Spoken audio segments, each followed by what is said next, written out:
Pour résoudre un problème, il faut admettre qu'il y en a un. Reconnaître, si elle existe, la part de responsabilité qu'on a dans celui-ci.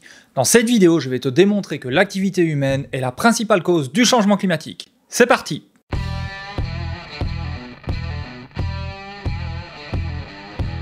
Bienvenue dans l'émission qui t'explique tout ce qui touche à la géographie, à la géologie, sur fond de rock'n'roll, avec simplicité et efficacité. On parle du changement climatique à peu près tous les 2 jours, même si ça n'en porte pas le nom d'ailleurs. Que ce soit les sécheresses, les incendies ou les inondations, les exemples sont quand même assez nombreux. Mais quelles en sont les causes? Qu'est-ce qui provoque tout ça? Qu'est-ce qui est responsable de cette phase de réchauffement? Pourquoi est-ce aussi rapide? Pourquoi est-ce aussi intense? Et est-ce que l'humanité y est pour quelque chose? Eh bien, certains auteurs laissent encore planer comme un léger doute. Parfois même, je tombe sur des commentaires qui remettent en cause le changement climatique, mais avec des arguments totalement dépourvus de fond. Genre, ouais, à moi, on me la fait pas. Bon. C'est un peu pour ça que je fais cette vidéo. Alors, pour rappel, le changement climatique n'est ni plus ni moins que le renforcement de l'effet de serre. Si tu ne vois pas ce que c'est, j'ai fait une vidéo sur le sujet rien que pour toi. Tu peux aller y jeter un coup d'œil, le lien sera dans la description ou va s'afficher en haut à droite. Si l'effet de serre n'a plus aucun secret ou n'en a jamais eu pour toi, eh bien, on peut attaquer. C'est parti! Sommes-nous responsables du changement climatique? Eh ben, au regard de l'actualité, des feux de forêt, des canicules et même des sécheresses, j'ai envie de te dire que, évidemment, on est responsable. Pourtant, j'ai un peu de mal à justifier ça.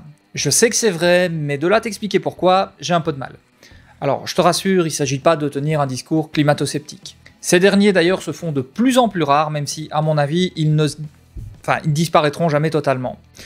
En tout cas, j'ai de bonnes raisons de le penser, étant donné qu'une partie de la population mondiale, dont le pourcentage reste encore à déterminer, croit encore que les nazis sont présents sur la face cachée de la Lune. Quand on sait ça, on se dit qu'il serait surprenant que les climato-sceptiques disparaissent un jour, tu vois ce que je veux dire. Donc, j'ai fait quelques recherches et voici ce que j'ai trouvé. Le rapport du GIEC, donc Groupe International pour l'étude du climat, nous dit que le changement climatique est provoqué principalement par l'activité humaine. En anglais d'ailleurs, le terme « extremely likely » pour décrire l'influence des activités humaines sur le climat est utilisé. Ça veut dire quoi? Ça veut dire tout simplement qu'il y a entre 95 et 99% de probabilité que le changement climatique soit provoqué principalement par l'activité humaine. Alors pour atteindre un chiffre pareil, il y a eu des millions de simulations, les résultats ont été confrontés avec ce qu'on pouvait observer sur le terrain, et la conclusion, je te l'ai déjà dit, mais est qu'il y a entre 95 et 99% de probabilité que l'activité humaine soit la cause principale du changement climatique. On dira donc du changement climatique qu'il a une origine anthropique. Ça veut dire en gros, si tu veux, qu'il est lié aux activités humaines, et donc maintenant que tu as appris un nouveau mot compliqué, tu peux commencer à te la péter. Par contre, il y a entre 5 et 1% de probabilité que le changement climatique soit d'origine naturelle. Donc l'attribution au changement climatique de la responsabilité de l'activité humaine est donc très probable. Pour faire simple, le fait que l'activité humaine soit principalement responsable du changement climatique est donc très probable. D'ailleurs, il y a une autre étude qui est sortie dans le magazine Science, je crois. Elle chiffre à seulement 5 sur 1 million la probabilité que l'homme ne soit pas responsable, au moins en partie, du changement climatique. Et c'est à partir de ce chiffre-là que la galère a commencé pour moi.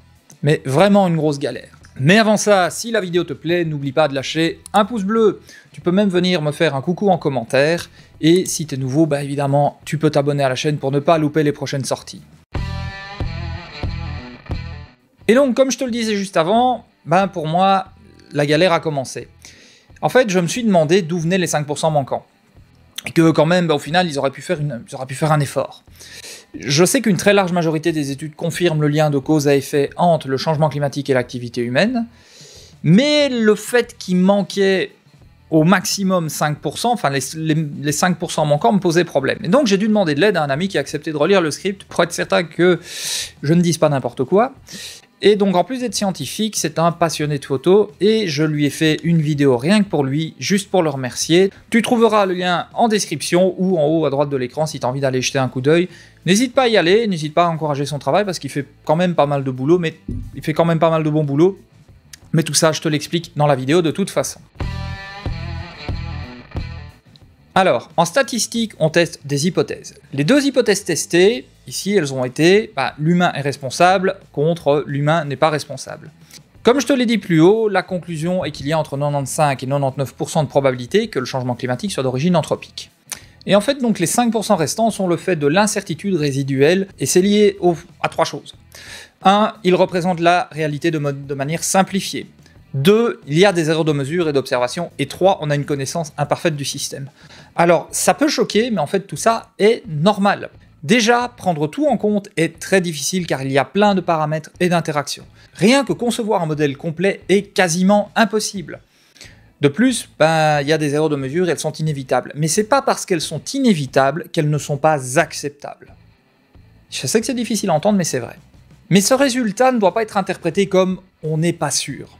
Ce serait une grosse erreur d'interprétation.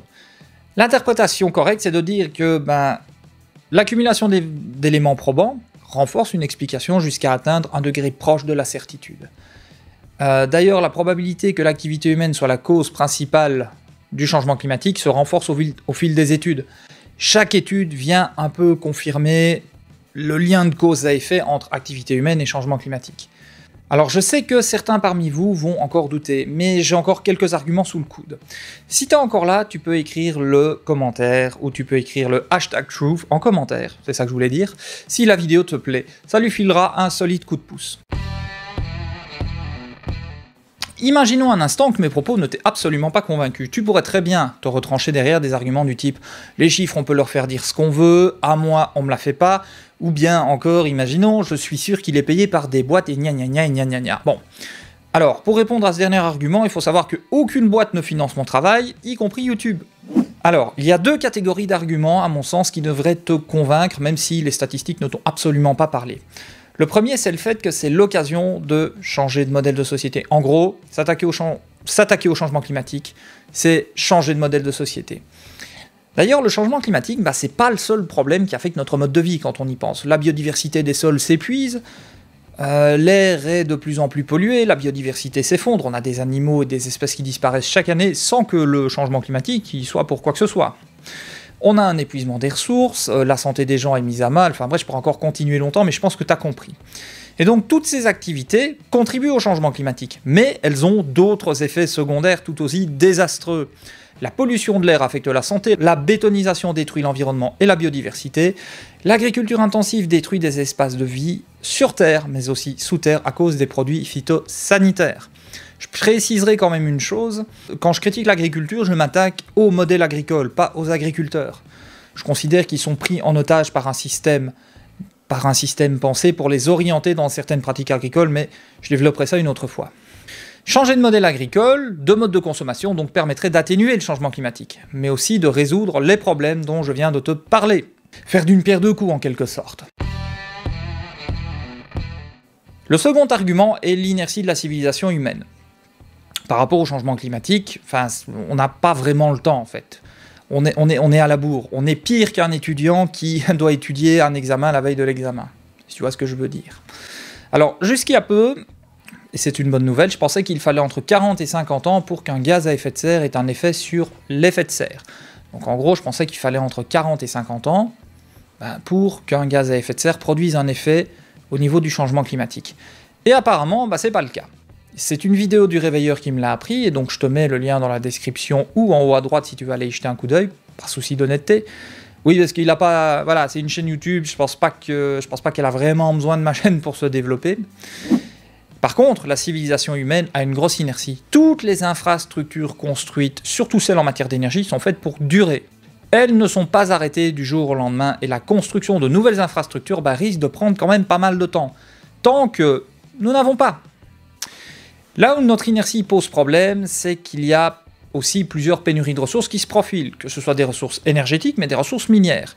Parce que oui, changer de modèle de société nécessite des ressources fossiles et minières. Il en faudra moins, mais il en faudra quand même. Plus nous attendons, plus le changement sera donc difficile, surtout que la croissance économique nous imposera d'augmenter les ressources consommées chaque année. Donc en gros, plus on attend, plus on manquera de ressources pour effectuer un changement, une transition, un changement de modèle de société. En fait, on a deux possibilités. Soit de continuer à douter en attendant de voir ce qui va se passer, et au regard des projections des modèles du GIEC, il y a quand même de quoi flipper. Si rien n'est fait, il faut savoir que ce sera soit pourri, soit vraiment pourri. Donc en bref, si on ne fait rien, on va vraiment prendre cher. Et de plus, si on regarde un peu tout ce qui avait été projeté, ce qui est en train de se produire est pire que ça. Donc bref, ça va plus vite que prévu et tout s'accélère. Soit on décide de changer de modèle de société, de modèle agricole, de travailler différemment, voire, soyons fous, de travailler beaucoup moins, bref, de construire un monde meilleur. Alors, évidemment, je te vois venir, oui, le monde meilleur, c'est un peu facile à dire, et le monde meilleur n'est pas clairement défini. Construire un monde meilleur, c'est une question politique. Certains veulent changer de planète et terraformer Mars, grand bien leur face d'ailleurs. D'autres veulent se terrer dans des bunkers, certains misent sur la géo-ingénierie, d'autres croient aux énergies renouvelables, et certains ne jurent que par les énergies renouvelables ou le nucléaire, et enfin certains pensent même qu'il faut décroître. Donc le monde meilleur, il faut encore le déterminer, et c'est une question politique. Je ferai une vidéo là-dessus, mais tu n'auras pas la réponse là-dessus aujourd'hui. Tout ça pour te dire que dans le pire des cas, on aura construit un monde meilleur pour rien, et pour moi c'est un argument ultime. Alors cette vidéo est un peu différente des autres, il s'agit plus d'inciter à prendre le changement climatique au sérieux que d'aborder le changement climatique en lui-même. Mais d'un autre côté, je peux pas aborder ce phénomène sans expliquer l'importance de prendre ce phénomène au sérieux. Comme je te l'ai dit au début de la vidéo, pour résoudre un problème, il faut d'abord accepter que celui-ci existe. Si t'as aimé, si t'as appris, lâche un pouce bleu, abonne-toi si c'est pas déjà fait, et surtout n'hésite pas à partager la vidéo, c'est le meilleur moyen d'encourager et de soutenir mon travail. Alors, n'oublie jamais que la curiosité est plus une qualité qu'un défaut, tout dépend de comment elle est orientée. À bientôt pour de prochains épisodes, à plus!